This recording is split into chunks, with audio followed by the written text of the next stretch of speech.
Assalamualaikum warahmatullahi wabarakatuh. Innal hamdalillah nahmaduhu wa nasta'inuhu wa nastahdihi wa nastaghfiruh wa na'udzu billahi min shururi anfusina wa min sayyiati a'malina. Man yahdihillahu fala mudilla lahu wa man yudlilhu fala hadiya lahu. أشهد أن لا إله إلا الله وحده لا شريك له وأشهد أن محمدا عبده ورسوله. يا أيها الذين آمنوا اتقوا الله وقولوا قولا سديدا يصلح لكم أعمالكم ويغفر لكم ذنوبكم ومن يطع الله ورسوله فقد فاز فوزا عظيما. الحمد لله الذي بنعمته تتم الصالحات. ربنا آتنا من لدنك رحمة وهيئ لنا من أمرنا رشدا. اللهم آت نفسي تقواها وزكيها وأنت خير من زكاها أنت وليها ومولاها.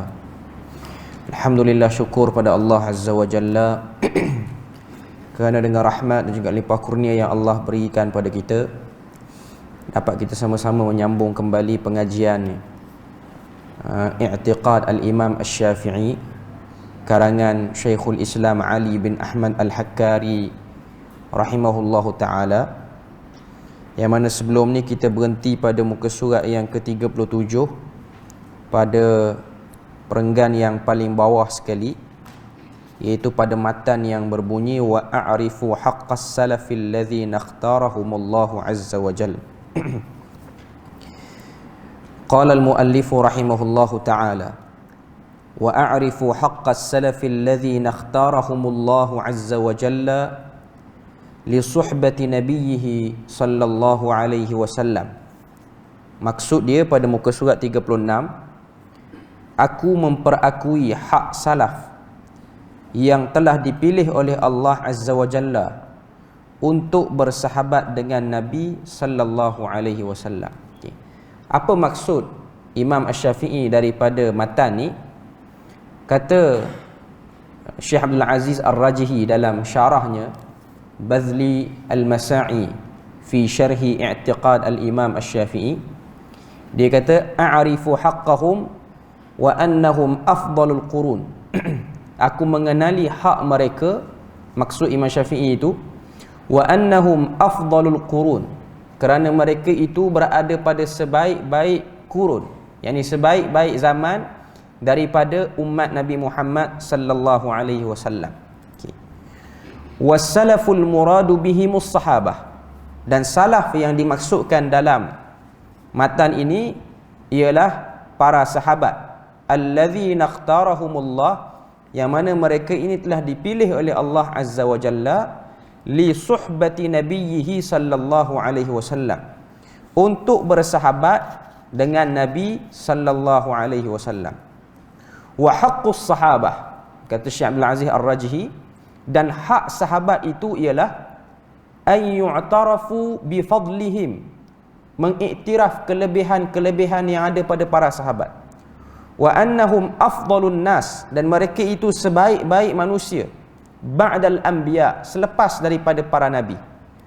Wa annahu la yulhiqahum ahadun min ba'dihim bi fadilati suhbati wal jihad ma'an nabi, dan mengiktiraf bahawasanya tidak ada lagi yang lebih hebat daripada para sahabat selepas daripada golongan ini, kerana mereka telah bersahabat dengan Nabi, hidup bersama dengan Nabi, dan mereka telah berjihad bersama dengan Nabi. Wa tablighud da'wah, dan telah menyampaikan dakwah. Wa tablighud din, dan menyampaikan agama. Wa syari'ati, dan juga syariat. Faqad khassahumullahu bidzalik, yang mana Allah Ta'ala telah mengkhususkan mereka dengan keistimewaan tersebut. La kana walan yakunu mithlahum. Tidak ada lagi yang setaraf dengan mereka dan tidak ada lagi yang akan datang seumpama mereka. Okey. Maknanya keutamaan para sahabat sini ialah benda yang ingin disebutkan oleh Al-Imam Asy-Syafi'i rahimahullahu taala. Okey.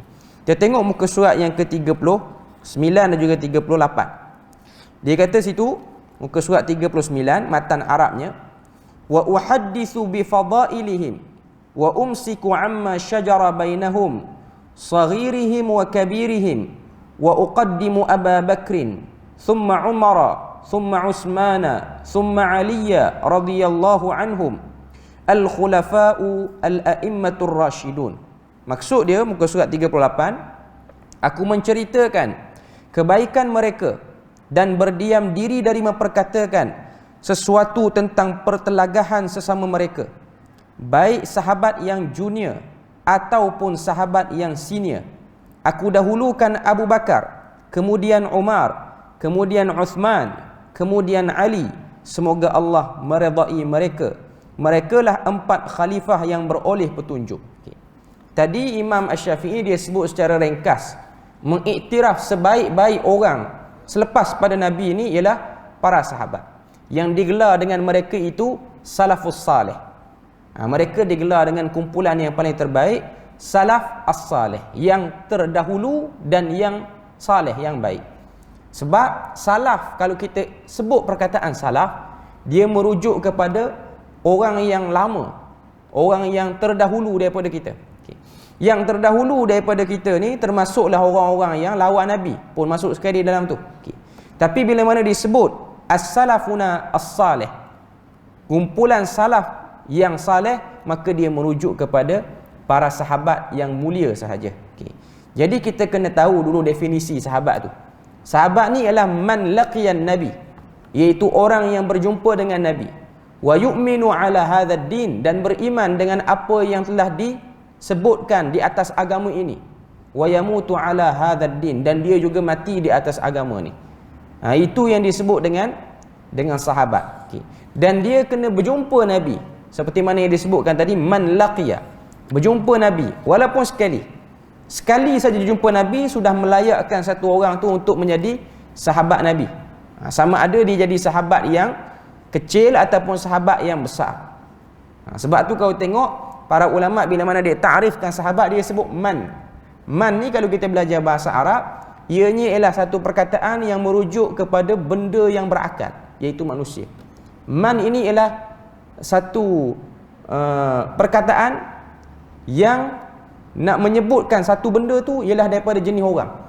Kalau benda tu umum, dia tak berakal, dia akan guna ma laqiya, apa-apa saja yang jumpa, termasuk binatang. Okay. Sini man laqiya ialah orang yang berjumpa Nabi. Sebab di sana ada juga benda lain yang berjumpa dengan Nabi, antaranya jin. Tak tergolong jin dalam kalangan sahabat, sebab jin tak dimasukkan dalam kumpulan man itu. Okay. Walaupun dia tu daripada kalangan yang ditaklifkan dengan pahala dan juga dosa, tapi dia tak termasuk. Okay. Sebab dia mesti daripada kalangan manusia. Ataupun al-jamadat, al-hayawanat, benda-benda yang tak bergerak seperti batu ataupun pokok ataupun binatang, ini tak dikira walaupun dia berjumpa dengan Nabi. Walaupun ada riwayat benda-benda seperti ini Allah Ta'ala takdirkan boleh berdialog dengan Nabi. Antaranya seperti mana riwayat yang disebutkan oleh Al-Imam Al-Baihaqi dalam kitabnya Dalailun Nubuwah, tentang bagaimana Nabi berjalan, Nabi dengar batu memberi salam pada Nabi. Hakikatnya bercakap, tapi dia tidak dikira sebagai sahabat. Nabi pernah mendengar pengaduan daripada seekor unta, tapi unta tu tak dikira sebagai sahabat. Nabi pernah mendengar tangisan daripada tunggul kurma dalam hadis riwayat Muslim. Tunggul kurma tu tak jadi sahabat Nabi. Jadi kalau nak itlakkan sahabat Nabi ni, dia mesti orang, dia tak boleh daripada benda-benda seperti itu tadilah. Okay. Sebab apa saya sebut macam tu? Sebab hari ni dia ada satu dakwaan. Dakwaan, ada orang dakwa. Ada satu tempat di Jordan ni, dikatakan di situ Nabi pernah bersandar di pokok tu. Saya tak pernah sampai di kawasan tu, walaupun pokok tu dalam daerah tempat saya belajar lah dulu, di Mafraq tu. Tapi dia dah di ujung dah, dia sempadan antara Jordan dan Iraq. Okay. Dulu pokok tu dia tidaklah diberi perhatian sangat. Sehinggalah ada beberapa orang tokoh daripada kalangan para ulama yang mutaakhirin, antaranya Dr. Sa'id Ramadan Al-Buti pernah pergi situ. Tapi dia pun bukanlah mengiyakan pokok tu Nabi pernah bersandar. Dan beberapa orang lain lagi. Jadi pokok itu telah diistimewakan. Sebab dia padang pasir yang luas.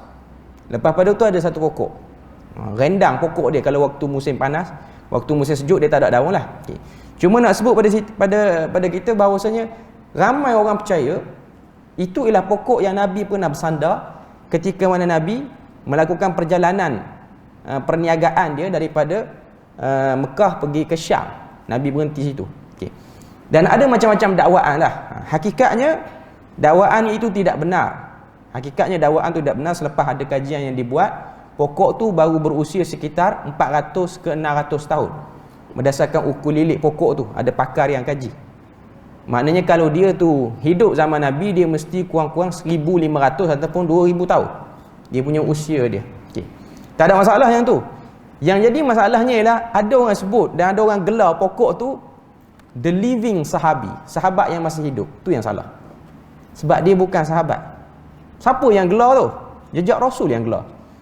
Itu yang jadi masalah. Sebab TV3 dah tayang, jadi kena betul balik fakta tu. Sebab TV3 hanya berpada kepada penjaga orang tua yang ada pondok situ. Saya dapat maklumat lah, dia ada penjaga situ. Dulu tempat tu tak famous. Lepas daripada orang Malaysia ramai pergi, sama ada orang yang transit Jordan buat umrah, dia akan pergi. Jadi kerajaan Jordan yang asalnya kawasan tu dia taklah terurus, jalannya berbatu, akhirnya diturakta jalan tu.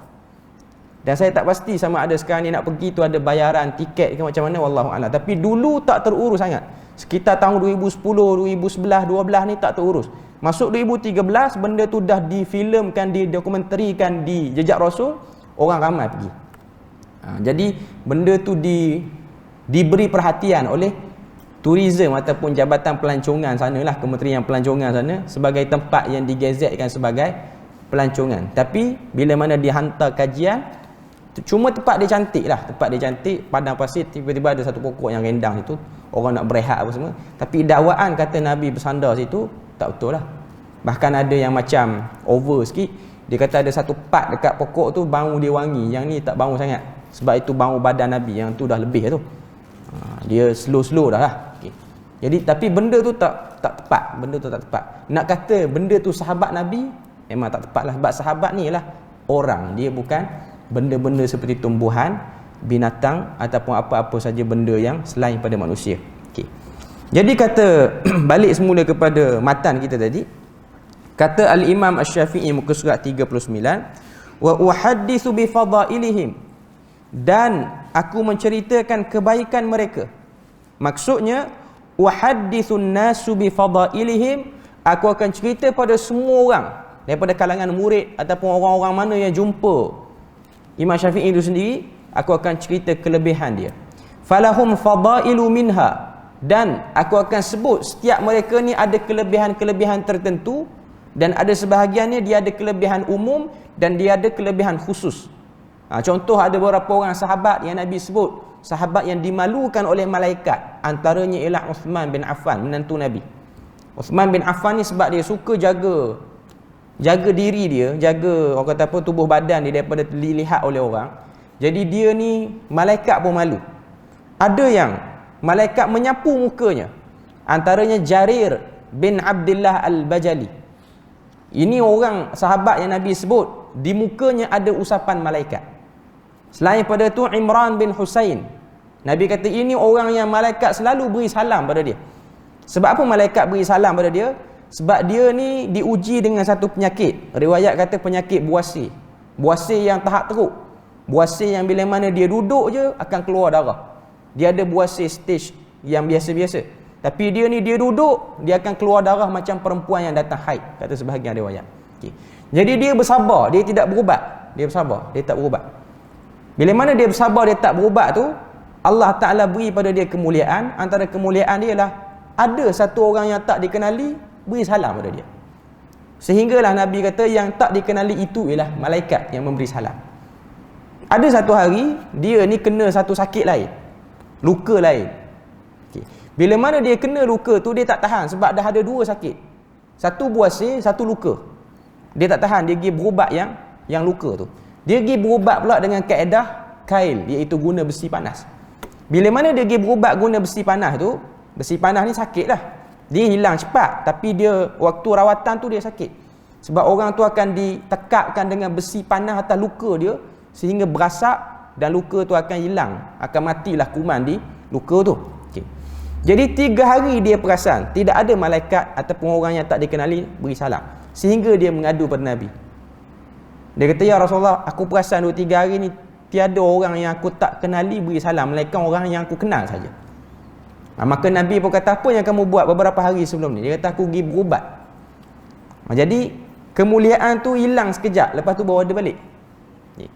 Sebab Allah Ta'ala muliakan dia kerana dia bersabar. Ini kelebihan bagi orang yang bersabar, dia ada pahala yang khusus bagi dia. Sebab tu daripada hadis itulah dan peristiwa itulah para ulama fiqh mengatakan bahawasanya hukum asal berubat ni ialah pilihan. Kita sakit, kita nak berubat tak nak berubat, ia pilihan. Dia tak wajib. Kalau sakit ni wajib berubat, sakit kecil pun kita tak berubat, dia jadi berdosa. Sakit kepala, tak makan Panadol, kalau wajib berubat, berdosa kita tak makan Panadol tu. Sakit gigi, buat diam rumah sampai seminggu, berdosa. Hari-hari duduk tanggung dosa. Tapi para ulama sebut ianya hanyalah pilihan, harus saja. Melainkan bila mana penyakit itu ada kesan negatif ataupun ada bab yang disebut sebagai maslahah, kebaikan awam ataupun keperluan umum. Antaranya yang orang duk bincang ialah isu pengambilan vaksin ni. Vaksin ni wajib tak wajib? Muzakarah fatwa dah keluar tahun lepas, bulan 10, benda tu wajib. Peringkat kebangsaan. Peringkat negeri Perlis pun dah sebut sebagai wajib. Kalau Jabatan Mufti dan juga Majlis Agama Islam Wilayah Persekutuan, kawasan-kawasan negeri yang zon merah ni wajib, bahkan dia sebut lagi dalam fatwa dia orang, berdosa sekiranya tidak mahu mengambil. Terutamanya golongan yang berisiko seperti frontliner, golongan yang ada penyakit-penyakit yang boleh menyebabkan kalau dia kena virus tu makin teruk, maka golongan tu wajib ambil. Okay. Jadi sama ada orang nak ambil tak nak ambil, hukum dia ialah macam kita sebut tadi lah. Hukum dia dah jadi wajib sebab apa yang dikeluarkan oleh pemerintah itu ialah maslahah umum dan ia termasuk daripada perkara ma'ruf yang kita kena taat. Ada orang hantar soalan kepada Jabatan Mufti di Perlis ni, apa hukum tak nak ambil vaksin? Hukum dia ialah berdosa hakikatnya. Sebab benda tu salah, benda tu sudah diberi arahan. Okay. Cuma kita ni kena tunggu giliran lah. Janganlah semangat sangat nak ambil vaksin sampai potong giliran pula. Okay. Ambil lah vaksin tu. Okay. Mana sampai giliran kita ambil. Okay. Jadi kalau tak setuju dengan sebab terbaca 1-2 artikel yang mengatakan vaksin ni ada, orang kata apa, dia punya side negatif dia, orang kata apa, dia punya kesan negatif dia tu, hakikatnya memang benda tu dah dimaklumkan oleh KKM sendiri. Memang ada kesan negatif dia. Dan janganlah kita ni terpedaya dengan dakwaan sebahagian orang yang mengatakan dia ni belum lagi diuji dengan baik, maknanya belum sempat dites pada benda-benda lain, dengan sebab terdesak sangat nak keluarkan vaksin, maka orang kata apa, kajian terhadap vaksin ni buat lebih kurang je. Itu hanya dakwaan. Dan saya tahu dakwaan tu datang daripada kalangan orang-orang yang ada kedudukan, iaitu daripada kalangan agamawan, bahkan orang yang bertaraf tuan guru lagi cakap benda macam tu. Dan bila mana kita cross check benda tu, dia ada sebut dalam kuliah-kuliah dia person by name, nama orang. Dia kata ada doktor sekian, nama sekian doktor ni. Doktor ni dia cuba nak katakan doktor ni lah orang yang ada jawatan dalam KKM. Bila mana cross check, tidak ada nama doktor tu dalam KKM. Sebab doktor-doktor di Malaysia ni dia berdaftar. Dia macam tauliah ustaz-ustaz juga lah. Dia ada orang, kita boleh check dia betul ke bekerja di KKM. Takut dia dakwa dia doktor saja, hakikatnya dia bukan doktor yang diiktiraf. Okay. Dan kita pun tahu setiap doktor dia tidak ada kemampuan untuk bercakap tentang vaksin secara tepat, melainkan doktor tu terlibat secara langsung dengan isu vaksin ni. Itu pengakuan daripada pihak kesihatan sendiri. Maknanya tak semua doktor yang tahu tentang vaksin. Cuma dia orang, maklumat umum dia orang tahu. Cuma maklumat secara, orang kata apa, secara kajian tuntas, Maknanya buat kajian berdasarkan penyakit berjangkit yang dulu. Yang tu yang specialist saja yang tahu. Tapi hakikatnya benda ni dah dilakukan usaha penerangannya. Sebab apa ada orang yang masih ragu lagi? Sebab saya tengok antara yang saya dengar aduan lah, iaitu dia kata sebab pihak kerajaan keluarkan satu kenyataan, sekiranya vaksin ni ada kesan sampingan, maka dia ada bayaran pampasan tertentu pada orang yang ambil vaksin tu. Jadi dia kata kalau vaksin ni tak selamat, kenapa kena ada kenyataan, kena ada bayar pampasan tu. Ini benda yang tak tahulah, tapi saya boleh kata terkesan dengan negatif-negatif yang tak berapa clear. Hakikatnya itu memang polisi kita beli satu benda, barang pada orang, sebab vaksin tu ialah benda yang dibeli. Bukan kita Malaysia yang produce benda tu. Bukan kita yang buat, bukan kita yang hasilkan. Beli pada orang. Dan dia benda yang dibeli ni tambah pula benda yang melibatkan percubaan, test, dia ada waranti dia. Macam kita beli kereta, macam kita beli apa-apa saja benda yang ada waranti dia. Kalau kita ikut kaedah tu, dia tak mahu ambil vaksin sebab dia rasa sebab vaksin tu ada waranti. Sebab waranti tu tak yakin. Kereta pun tak boleh beli sebab kereta ada waranti. Dia boleh persoal pada syarikat otomotif tu, kenapa buat kereta ada waranti? Maknanya kereta ni akan ada kemungkinan aksiden ke? Memang ada kemungkinan aksiden pun. Dia bergantung pada orang tersebut. Sebab tu vaksin pun benda yang sama. Tubuh manusia ni dia tak sama. Sebab tu apa-apa saja penyakit, kalau kita nak pantang, dia tak akan sama pada setiap orang. Melainkan benda tu dilihat dari segi kebanyakan sahaja. Sebab tu setiap orang bila mana dia ambil something, dia akan ada kelainan pada badan dia. Sebab setiap badan manusia ni tak sama, walaupun daripada DNA yang sama. Maknanya itu anak dia, ataupun itu ialah ayah dia, maknanya daripada keturunan. Cuma nak sebut pada kita, tak perlu ragulah tentang benda ni. Cuma kita kena faham, isu ni ialah isu maslahah kepada awam. Okay. Jadi bila mana sampai giliran, kita ambil, dan itu ialah benda yang termasuk daripada bab ketaatan kepada pemerintah yang kita kena faham isu tu. Sama ada nak percaya, tak nak percaya.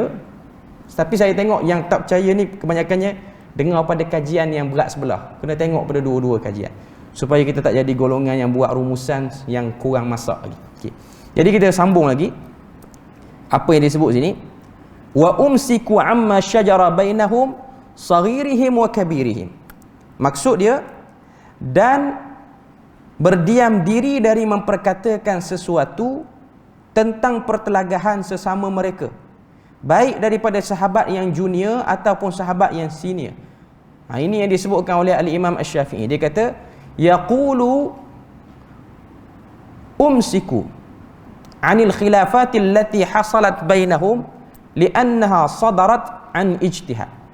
Kata Imam Syafi'i, aku tahan diri aku untuk mengulas apa-apa saja perselisihan yang berlaku antara para sahabat, kerana perselisihan yang berlaku itu ialah datang daripada ijtihad pandangan diorang masing-masing.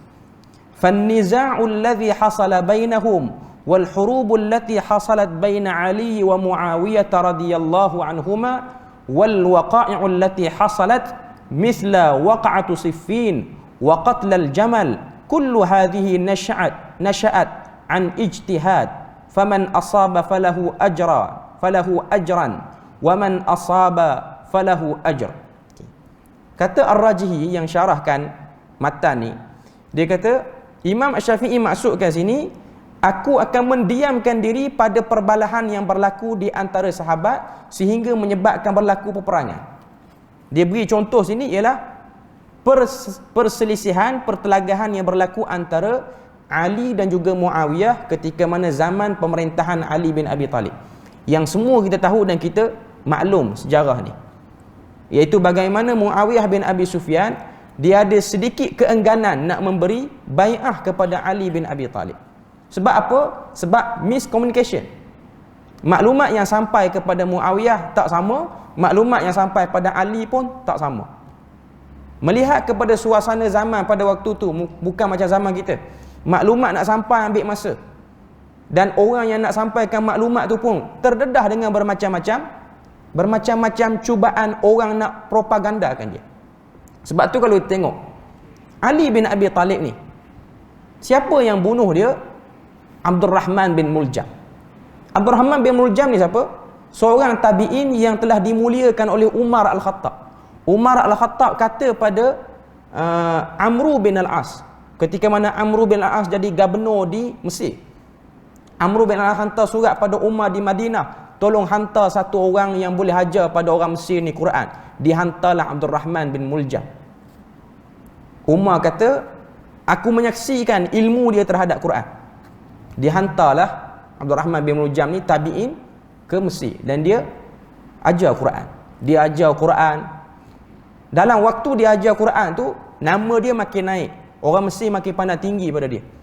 Bila mana nama makin naik, tambah pula dia ni telah direkomendasikan oleh Umar Al-Khattab, menyebabkan ada orang-orang yang berniat tidak elok pada pemerintahan pada waktu tu, mereka telah mengambil kesempatan supaya ada peluang kita nak pengaruhi orang-orang yang penting macam ni. Sehinggalah peluang tu jelas terbuka bila mana zaman Uthman bin Affan. Bila mana zaman Uthman, berlaku pembunuhan Uthman, Abdul Rahman bin Muljam ni masih lagi menjadi seorang guru Quran di Mesir. Pada waktu tu, golongan Khawarij yang berasal daripada Mesir ni, Khawarij ni dia datang pada situ. Dan ada sebahagian tempatnya daripada Iraq. Okay. Bila mana dia orang ni nampak ada peluang, dia orang propagandakan Abdul Rahman bin Muljam. Maknanya hari-hari jumpa Abdul Rahman bin Muljam, cerita teruknya pemerintahan Uthman dan salahnya Ali dalam beberapa masalah. Sehingga dia ni sebagai guru Quran, dia tak pergi cross check apa maklumat yang dia dapat. Kalau dia cross check pun, benda tu ambil masa. Akhirnya dia telah tumbuh dengan pemikiran yang mengatakan Ali bin Abi Talib ni tak betul, Uthman bin Affan ni pun korupsi. Itu yang dia faham. Sebab tu kalau kita baca sejarah, Abdul Rahman bin Muljam ni seorang guru Quran yang dia ni akhirnya jadi kepala kepada Khawarij. Jadi kepala pada Khawarij ni. Dia antara tokoh-tokoh yang tinggi dalam Khawarij. Apa yang dia buat? Dia sanggup musafir daripada Mesir pergi ke Kufah. Mesir di Mesir lah, di Afrika, pergi ke Iraq, di Kufah. Sebab pada waktu tu Ali bin Abi Talib dia jadi khalifah, dia tukar daripada Madinah pusat pemerintahan pergi ke Kufah. Dia duduk di Kufah dengan tujuan apa? Nak bunuh Ali bin Abi Talib. Dia ni tabi'in yang telah direkomendasikan oleh Umar dulu. Akhirnya dia tunggu time elok, waktu yang elok, dia asah dia punya senjata dia. Dia tengok Ali bin Abi Talib keluar untuk salat subuh. Dia pergi ke belakang, maknanya dia pergi daripada belakang, arah belakang Ali bin Abi Talib, dia tikam Ali bin Abi Talib sambil dia baca ayat Quran. Dia kata, inil hukmu illa lillah. Berhukumlah kamu dengan hukum Allah. Maknanya nak kata Ali bin Abi Talib ni tak berhukum dengan hukum Tuhan. Okay. Bila mana dia bunuh, dia tikam Ali cedera teruk, orang tangkap. Maknanya tentera tangkap dan beberapa orang sahabat, beberapa orang-orang lain daripada qadi, hakim ni tanya dia, kamu tak rasa bersalah ke bunuh sahabat ni, bunuh khalifah ni? Dia kata, tak, aku rasa apa yang aku buat ni betul. Saya nak sebut sini apa dia, dahsyatnya propaganda. Maklumat kalau salah sampai pada kita, orang dia payah nak buang. Walaupun itu tabi'in. Walaupun itu orang yang pernah berjumpa dengan Umar, pernah berjumpa dengan sahabat-sahabat yang besar, tak selamat juga mereka daripada dengar berita ataupun terkena hasutan. Apatah lagi kita yang akhir zaman.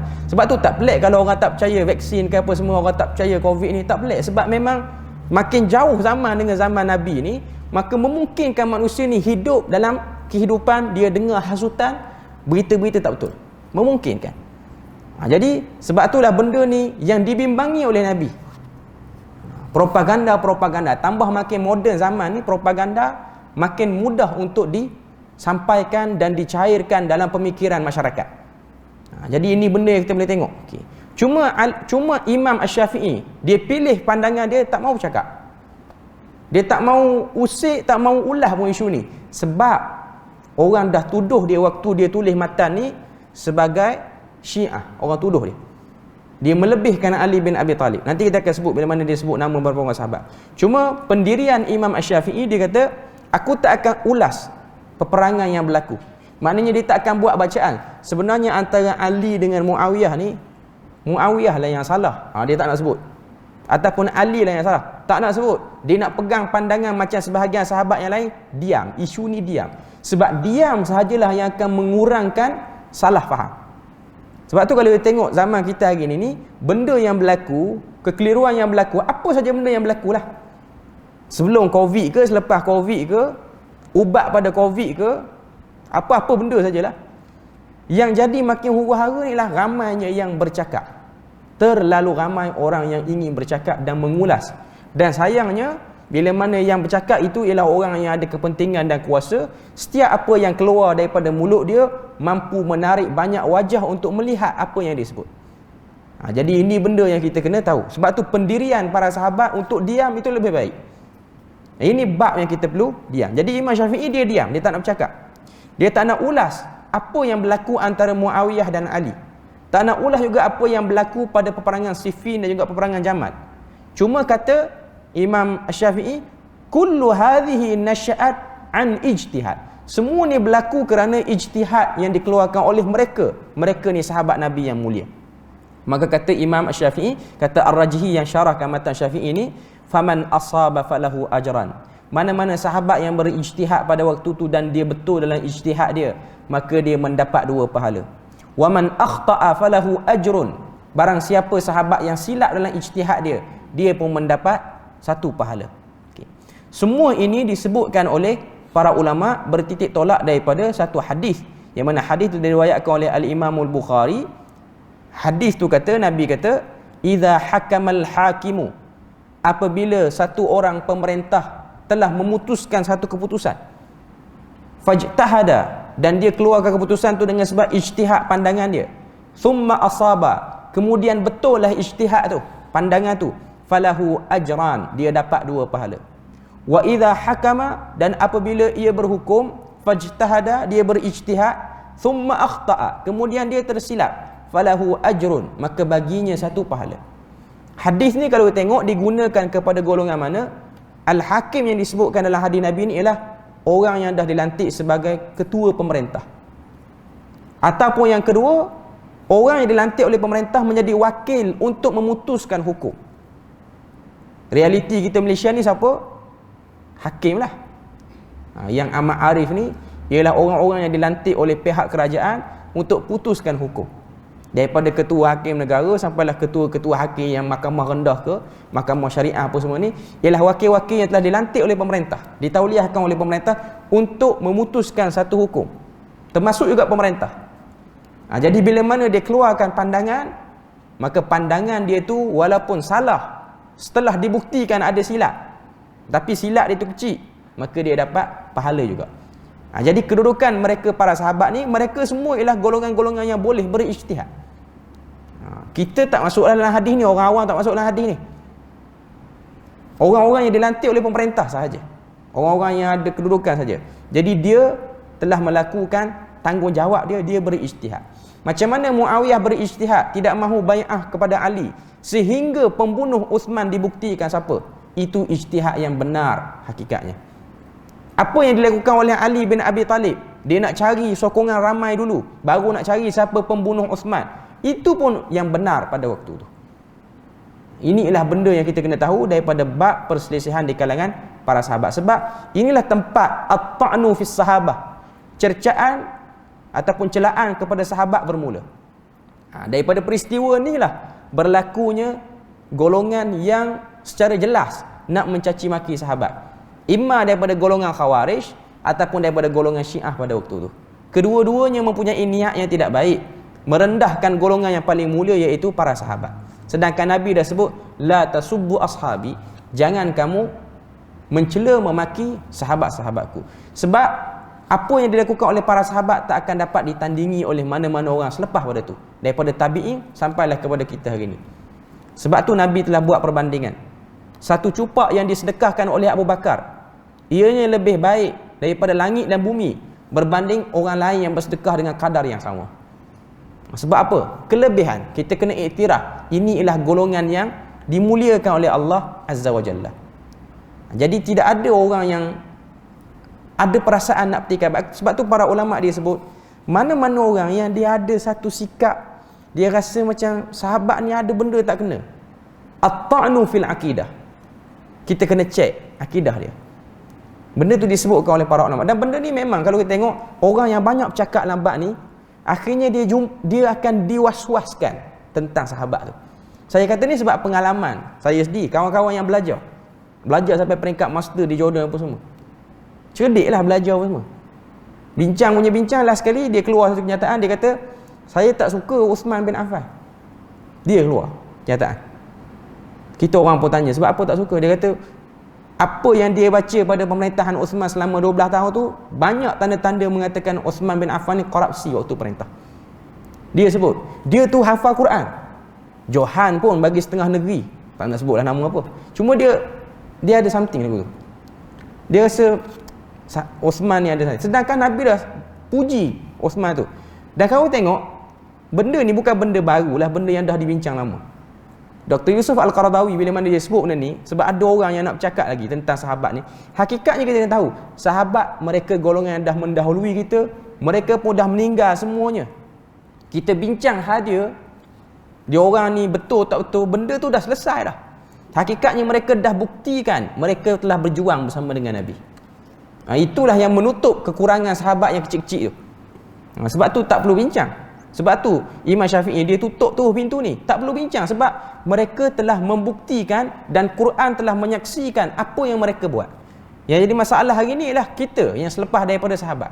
Sebab kita tidak ada satu kaedah ataupun satu kepastian nak pastikan orang yang perintah zaman ni elok, perintah zaman ni tak elok. Tidak ada kepastian. Melainkan kita hanya berharap dan kita hanya bersangka dengan sangkaan yang baik, supaya apa yang dibuat hari ni Tuhan nilai. Itu saja. Sebab tu perbahasan pada orang yang dah mati, benda tu dah selesai dah sebenarnya. Para sahabat Allah Ta'ala dah muliakan. Muawiyah bukan calon-calon orang kalau kita nak petikai. Walaupun adalah beberapa asar daripada Umar menunjukkan Umar ni kurang suka pada Muawiyah.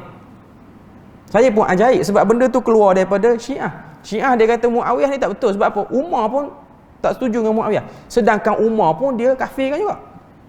Dia nak ambil penilaian orang yang kritik Muawiyah tu, kena ambil penilaian orang yang kita setuju. Ni orang tu pun kita dah nerakakan dia.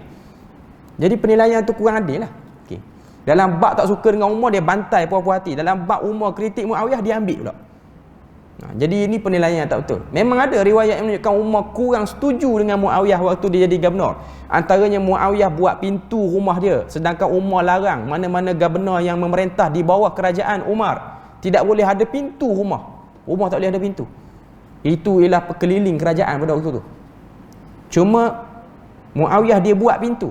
Sebab apa dia buat pintu? Nasihat daripada orang-orang Rom yang dah masuk Islam. Dia kata kalau kamu tak buat pintu, ni yang tak masuk Islam lagi ni tengah tunggu peluang. Pintu tu kalau tak ada orang jaga, dia akan masuk dalam rumah kamu, dia tikam. Itu ialah benda yang cadangan. Selain daripada tu, sebab apa Muawiyah ni dia buat? Sebab dia telah memerintah Syam pada waktu tu, dan Syam telah mencapai taraf kehidupan yang baik berbanding negara-negara ataupun negeri-negeri wilayah lain. Sebab tu kau tengok Madinah, Mekah, Syam, Maghribi, Bahrain, pada zaman Umar ni yang paling kaya hasil bumi ialah Syam. Sebab tu kau tengok zaman tu orang Syam tak makan ayam, tak makan kambing. Dia orang makan makanan apa? Dia orang makan burung merpati, makanan yang grade A punya makanan. Sebab tu kalau kita pergi ke Syam ni, ke Syria, ke Damsyik ni, dia ada satu hidangan lama. Burung merpati dia tangkap, sebab lapangan Masjid Umayyah tu banyak burung merpati lah. Okay. Tangkap dan dia buat satu hidangan. Orang Melayu belajar sana dia panggil pati sumbat. Sebab dalam burung merpati tu dia sumbat nasi lah tu. Sedap lah nasi tu. Makanan tu dah lama. Okay. Tapi kita bukan pergi sana jauh-jauh nak pergi makan nasi tu je. Nak pergi belajar sejarah dia yang sebenarnya. Okay. Cuma nak sebut taraf kehidupan. Zaman tu orang tak boleh petikai Muawiyah. Orang tak boleh kata Muawiyah ni tak betul sebab ramai rakyat tak suka dengan dia. Tak. Sedangkan dia adalah sebaik-baik gubernur pada waktu tu. Sebab tu bila mana Muawiyah dia tak mahu bai'ah, semua orang Syam setuju dengan ijtihad dia.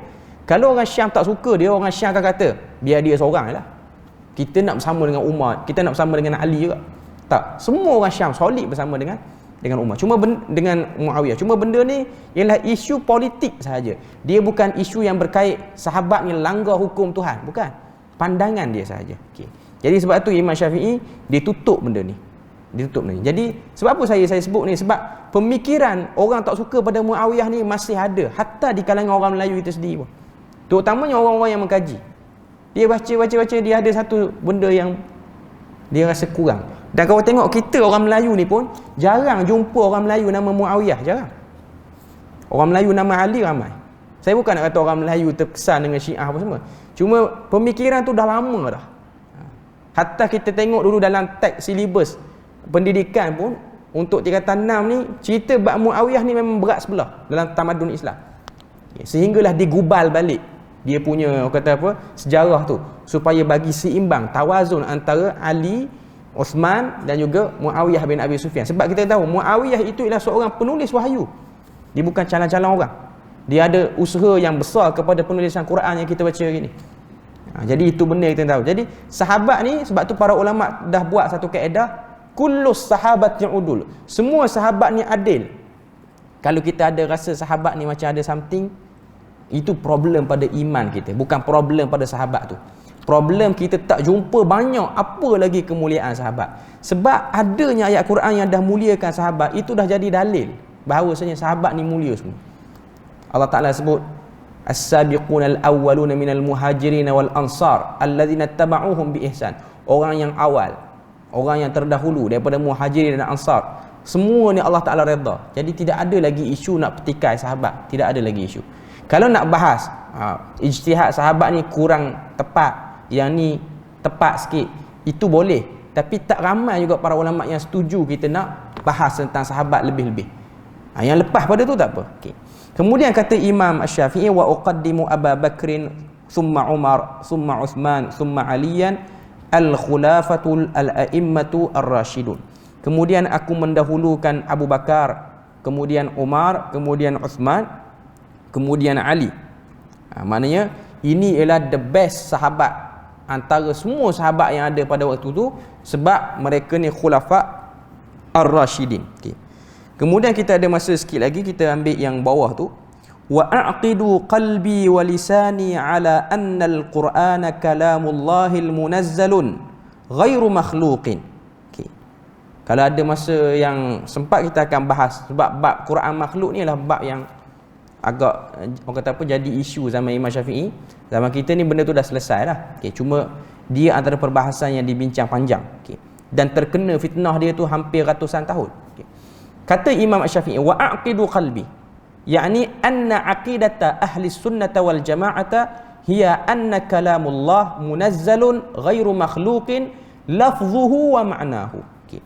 Pendirian Imam Syafi'i sini nak beritahu Quran itu kalamullah, munazzalun, diturunkan oleh Allah Ta'ala, ghairu makhluk, ianya bukan makhluk. Quran yang ada kita baca hari ni ialah kalamullah, dia bukan makhluk. Dia bukan makhluk. Lafaznya daripada Allah, makna pun daripada Allah. Semuanya disampaikan oleh Nabi sallallahu alaihi wasallam. Okey. Zaman kita ni alhamdulillah fitnah Quran makhluk ni tak ada. Zaman dia bermula pada zaman Imam Syafi'i, bibit-bibit awal dia. Dan yang paling kemuncak dia ialah pada zaman Imam Ahmad. Lepas pada tu dia punya bau-bau orang kata apa, kes tu masih lagi berlarutan sampai pada zaman imam-imam hadis yang hebat ni. Antaranya Imam Bukhari, Imam Muslim, Imam An-Nasa'i, sampailah ke hujung-hujung sana, sampai ke Imam At-Tahawi dan lain-lain. Nak sebut pada kita bahawasanya fitnah Quran makhluk ni dahsyat. Sini dia sebut sini, dia kata khilafan lil Mu'tazilah. Kita ahli sunnah ini khilaf, berbeza dengan Mu'tazilah. Al-qailin, yang mana Mu'tazilah mengatakan anna kalamullah, Quran itu ialah kalam Allah yang bersifat makhluk. Lafzuhu wa ma'nahu, lafaznya dan maknanya. Quran ini ialah makhluk, dia bukan kalam Allah. Maknanya ia satu benda yang dicipta macam kita juga. Jadi ini antara benda yang menjadi titik perbezaan antara Mu'tazilah dan juga Ahlu Sunnah. Selain daripada tu ada satu kumpulan lagi, dia kata Quran ni lafaz daripada Allah, tapi makna tu daripada kita sendiri, daripada pemahaman kita sendiri. Kita boleh faham macam-macam. Ini ada kumpulannya yang seperti ini. Okay. Cuma nak beritahu pada kita bahawasanya fitnah ni dia dah terangkat oleh Allah Ta'ala, jadi benda tu tak jadi isu sangat zaman kita. Okay. Cuma zaman tu dia jadi benda yang sangat panas. Sehingga kalau kita tengok, kalau kita baca riwayat hidup Imam Bukhari dites keilmuan dia dengan soalan, adakah Quran tu makhluk ataupun tidak. Kita tengok Imam Bukhari, Saya ambil satu saja kisah Imam Bukhari. Imam Bukhari bila mana dia habis dah tulis kitab Sahih Bukhari, duduk di Madinah, dia balik ke kampung dia di Bukhara. Pada waktu tu guru dia yang awal yang dia belajar hadis, yang bernama Muhammad bin Yahya Az-Zuhli. Ini antara perawi yang thiqah yang ada dalam Sahih Bukhari hari ni. Muhammad bin Yahya Az-Zuhli ni, dia dengar berita anak murid dia nak balik, baru siapkan kitab, nama dia Sahih Bukhari ni. Nama kitab Sahih Bukhari ni panjang, tapi orang panggil dengan Sahih Bukhari lah. Okay. Dia kata, kita semua orang Bukhara ni kena sambut ni, orang kampung kita nak balik. Inilah ulama muda.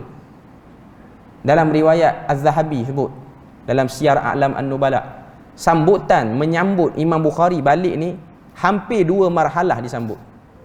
80 km, maknanya orang, kalau kita hari ni macam Perdana Menteri nak mari ke, bendera tu dah dipasang 80 km lagi.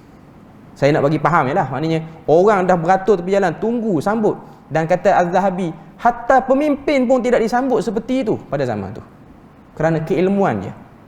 Imam Bukhari balik, orang yang tengah muda, 30-an nak sampai ke 40-an usia pada waktu tu, balik dengan ilmunya, balik dengan orang kata apa, satu kajian yang hebat, nama dia Sahih Bukhari, mengangkat hadis Nabi pada peringkat yang tertinggi.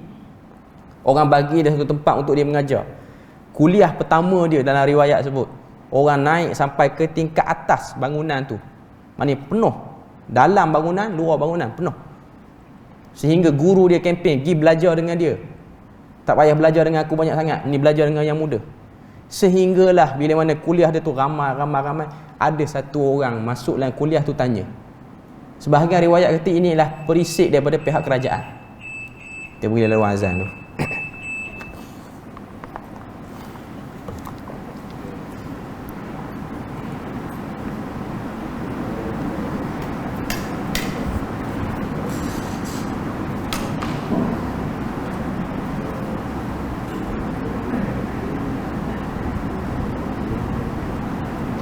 Allahu Akbar, Allahu Akbar,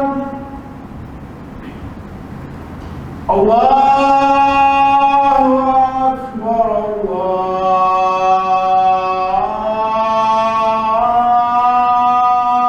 Allahu Akbar.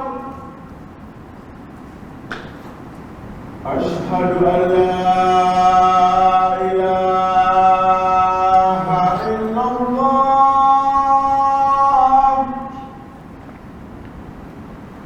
Asyhadu an la ilaha illallah.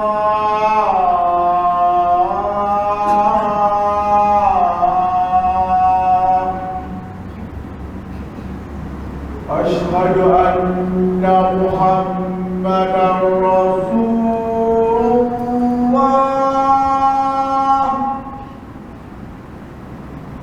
Asyhadu anna Muhammadar Rasulullah.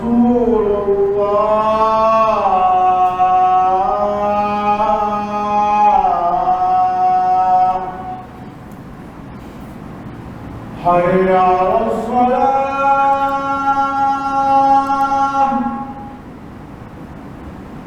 hayya 'alas salah.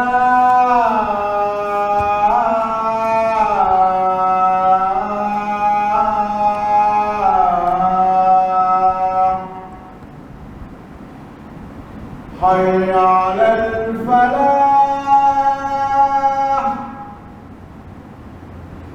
حي على الفلاح.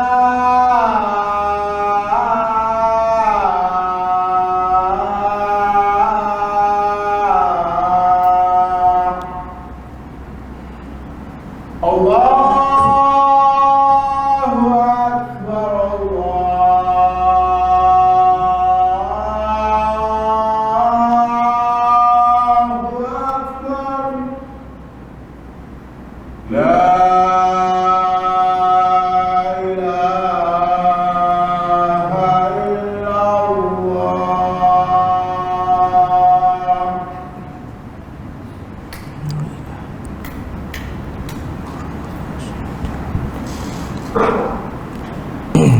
Okey, kita sambung sikit lagi pasal fitnah Quran kepada Imam Bukhari.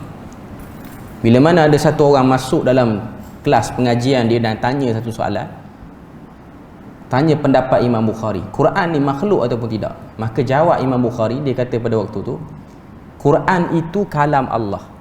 Adapun lafaz aku membaca Quran itu ialah makhluk. Jawapan tu dia, orang kata apa, dia tak boleh bagi kejelasan bagi orang yang menganut fahaman Quran makhluk. Dia kata Quran kalamullah, tapi lafaz itu ialah makhluk. Jawapan Imam Bukhari. Okay. Jawapan Imam Bukhari menyebabkan golongan yang berfahaman Mu'tazilah ni, dia orang faham Bukhari geng kita, itu yang dia faham. Okay. Golongan yang tak bersama dengan Mu'tazilah ni, termasuklah guru beliau iaitu Muhammad bin Yahya Az-Zuhli, dia kata Bukhari telah melakukan bid'ah yang paling besar pada hari ini sebab dah keluar perkataan yang tak disebut oleh salaf. Sebab salaf hanya sebut satu perkataan saja. Salaf yang dimaksudkan sini lah Imam Ahmad bin Hanbal dan atas-atas. Sebab Imam Ahmad juga antara yang kena fitnah tu. Sebab Imam Ahmad dia berkerah, dia kata aku hanya ada satu perkataan saja untuk Quran ni, Quran itu ialah kalamullah. Tak nak sebut makhluk, lafaz makhluk ke, makna ke apa, Quran kalamullah. Tapi Imam Bukhari sebut lagu tu. Sebab tu kalau tengok Imam Bukhari telah ditajrih. Tajrih ni maksud dia apa? Telah dikritik dan telah di downgrade periwayatan dia dalam ilmu hadis, sehingga ada sebahagian para ulama rijal yang menjadikan Imam Bukhari ni, mengatakan Imam Bukhari ni dhaif, tak boleh ambil riwayat hadis dia. Antaranya Abu Zur'ah Ar-Razi dan juga Abu Hatim Ar-Razi. Ni dua orang tokoh. Dua orang ni kalau dia hukum satu orang perawi, hukuman dia diterima. Dia kata Bukhari tak boleh terima. Sampai hari ni kalau kita buka kitab Ilal, kitab Rijal Imam Abu Zur'ah ni, kita akan nampak Muhammad bin Ismail Al-Bukhari dhaif wa fihi mas'alatul lafz. Dia ni dhaif, dia ni ada masalah tentang lafaz, iaitu masalah Quran tu makhluk atau tidak. Okay. Jadi Imam Bukhari telah mendapat tamparan hebat daripada golongan ahli hadis. Sehingga pada waktu tu ada dua kelompok. Kelompok yang terkesan dengan ahli hadis, dia pun tinggalkan kuliah Imam Bukhari. Jadi Imam Bukhari ni telah mengalami penyusutan pendengar pada waktu tu. Cuma dari segi pemerintah tak ada masalah dengan dia. Okay. Pada waktu tu yang jadi masalahnya anak murid dia, Imam Muslim. Imam Muslim ni belajar dengan Muhammad bin Yahya Az-Zuhli, belajar juga dengan Bukhari. Cuma Muhammad bin Yahya Az-Zuhli ni, dia hari-hari lepas daripada tu, kuliah dia hentam Bukhari dah. Dia hentam anak murid dia. Dia kata ni apa orang muda cakap fatwa tasarruf, fatwa gopuh. Hari-hari, sehingga kuliah hadis hanya menjadi kuliah caci Bukhari. Jadi ada setengah orang yang nak belajar hadis, dia rasa tak senang dengan benda tu. Antaranya Imam Muslim. Imam Muslim macam nak tegur Muhammad bin Yahya Az-Zuhli, tapi dia tahu ini kedudukan orang yang tinggi. Akhirnya dia buat satu protes. Dia bawa semua buku hadis dia yang dia riwayat daripada Muhammad bin Yahya Az-Zuhli tu, dia letak depan pintu masjid tempat Muhammad bin Yahya Az-Zuhli mengajar. Dia kata ni hadis yang aku ambil dengan kamu, aku tak nak terima. Aku nak lazimi Bukhari ya. Dia pro Bukhari. Sebab tu Sahih Muslim tidak akan kita jumpa nama perawi dia, salah satu perawi yang thiqah tapi Imam Muslim tak terima, iaitu Muhammad bin Yahya Az-Zuhli. Sebab dia terasa hati dengan kata-kata kawan tu pada guru kedua dia tu. Tapi Imam Bukhari tak buang nama guru dia. Imam Bukhari orang tanya, simpan apa lagi nama orang kata itu teruk? Imam Bukhari kata, dia hanya kata ke aku, tapi dia tak pernah dusta dalam hadis Nabi. Hadis Nabi dia betul. Jadi Imam Bukhari kekalkan nama dalam Sahih Bukhari. Ini adil, ini orang yang adil. Jadi Imam Bukhari lepas daripada tu, dia disisihkan oleh ahli hadis. Akhirnya dia tak mengajar dan dia duduk dalam buangan hampir 16 tahun. Kitab Sahih Bukhari dia orang tak peduli. Bahkan ada riwayat dhaif kata ada orang buat pembakaran buka buku tu, kitab tu, Sahih Bukhari ni. Lepas 16 tahun tu barulah ada kemuliaan pada Imam Bukhari. Hari ni baru orang angkat Imam Bukhari dan orang cuba nak faham balik apa maksud Imam Bukhari tu pada waktu tu. Sebab Imam Bukhari pada zaman tu dia agak moderate, dia agak pertengahan sikit berbanding ulama-ulama hadis yang lain pada waktu tu. Cuma nak sebut pada kita, setiap orang dia terkenalah fitnah. Dia akan diuji dengan fitnah. Imam Bukhari meninggal pada tahun 256 Hijrah, 1 Syawal, hari raya pertama dia meninggal. 1 Syawal, hari raya Aidilfitri yang pertama.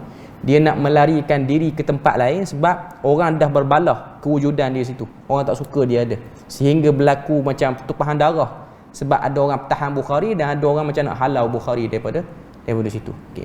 Cuma nak sebut pada kita, Quran itu ialah kalamullah. Dan para ulama ahli hadis yang awal, Dia tak suka dengar orang sebut lafaz itu makhluk. Sedangkan hakikatnya memang lafaz tu makhluk. Kita baca Quran, suara kita yang membunyi ke Quran tu ialah makhluk lah, sebab suara kita. Itu sebenarnya. Okey. Cuma benda tu peringkat awal dia tak suka. Peringkat zaman kita ni okey lah. Cuma yang jadi isu Quran 2-3 hari ni, jangan baca Quran kalau tak pandai tajwid. Tu yang jadi isu. Kan kalau tuan-tuan dengar isu yang ada satu hantaran post apa tak? Ada orang buat satu status, ustazah juga rasanya dia tu. Okey. Dia kata jangan pandai baca Quran. Jangan pandai-pandai nak baca Quran kalau tak tahu hukum tajwid. Haram dan berdosa. Okey. Benda tu dia macam, dan saya pun tahu inilah yang dipegang oleh sebahagian orang kita, tak berani. Dia tak mahu mencuba kerana dia takut berdosa. Dia ada beza yang kata baca Quran tak bertajwid dan berdosa, dan baca Quran tak bertajwid dan tak berdosa ni. Kita kena tahu asas dia mari pada hadis Nabi. Hadis tu riwayat Muslim kalau saya tak silap. Nabi kata al-mahiru bil Quran, orang yang mahir baca Quran, ma'as safaratil kiramil bararah, dia akan bersama dengan para malaikat. Kemudian Nabi kata wa man yuta'tiu fi qiraatil Quran, siapa-siapa yang baca Quran dia merangkak, tak betul kita tajwid, falahu ajran, Nabi kata bagi dia tu 2 pahala. Pahala baca Quran, pahala bersabar belajar ilmu Quran. Okay. Yang kata baca Quran berdosa, tak ada tajwid ni ialah orang tegur dah, tak nak belajar. Orang tegur, kata ni baca panjang. Dia kata baca apa panjang? Ni saya baca nak baca pendek, saya tak nak pegang yang panjang tu. Yang tu berdosa. Sebab memang hukum asal baca Quran ni kena bertajwid. Sebab Allah Ta'ala sebut warattil Quran tartila. Tapi kalau orang yang dia baru nak belajar, dia tersilap, maka dia tidak ada masalah. Bahkan Ibnu Taimiyah, orang pernah tanya dia soalan, orang daripada Turki, Atrak. Orang Turki ni dia ada masalah, tak boleh sebut huruf kaf dengan baik. Kalau dia sebut huruf kaf, dia bunyi huruf, kalau Melayu ni huruf ca. Sebab tu kalau orang yang pergi ke Turki, dia akan dengar azan sana, Allahu Akbar, Allahu Akbar. Kalau dia baca iyyaka na'budu, dia akan bunyi iyyaka na'budu. Jadi dia hantar surat pada Ibnu Taimiyah. Kami ni yang jadi imam ni, lidah kami ni tak boleh nak sebut, tapi tengah usaha nak sebut. Sah atau tidak salat kami? Kata Ibnu Taimiyah, salat dia sah dalam keadaan dia berusaha untuk ubah lidah dia sampai dia boleh sebut. Yang jadi tak sahnya, dia kekal dengan macam tu. Yang tu tak sah. Yang tu tak sah. Kalau dia berusaha, macam kita ni, orang Melayu kita ni, belah Asia Tenggara ni, orang Jawa dia tak boleh sebut huruf ghain dengan betul. Dia ada masalah. Okay. Jadi dia berusaha, tak apa. Tapi kalau dia berpada macam tu, dia ada dosa pada perbuatan itu. Itu yang tepatnya sebenarnya. Tapi kalau kita buat hantaran post gitu, jadi orang yang baca Quran tak betul ni, dia takut nak baca Quran, akhirnya tak jauh dengan Quran, tak baca-baca langsung Quran. Itu adalah hantaran yang kurang tepat. Bukan salah pada semua apa yang dia sebut, cuma dia kena elaborate sikit dia punya status dia tu. Wallahu alam. Kita berhenti situ cukup untuk malam ni. InsyaAllah kita akan sambung lagi. Subhanakallahumma wa bihamdik, asyhadu an la ilaha illa anta wa astaghfiruka wa atubu ilaik. Wassalamualaikum warahmatullahi wabarakatuh.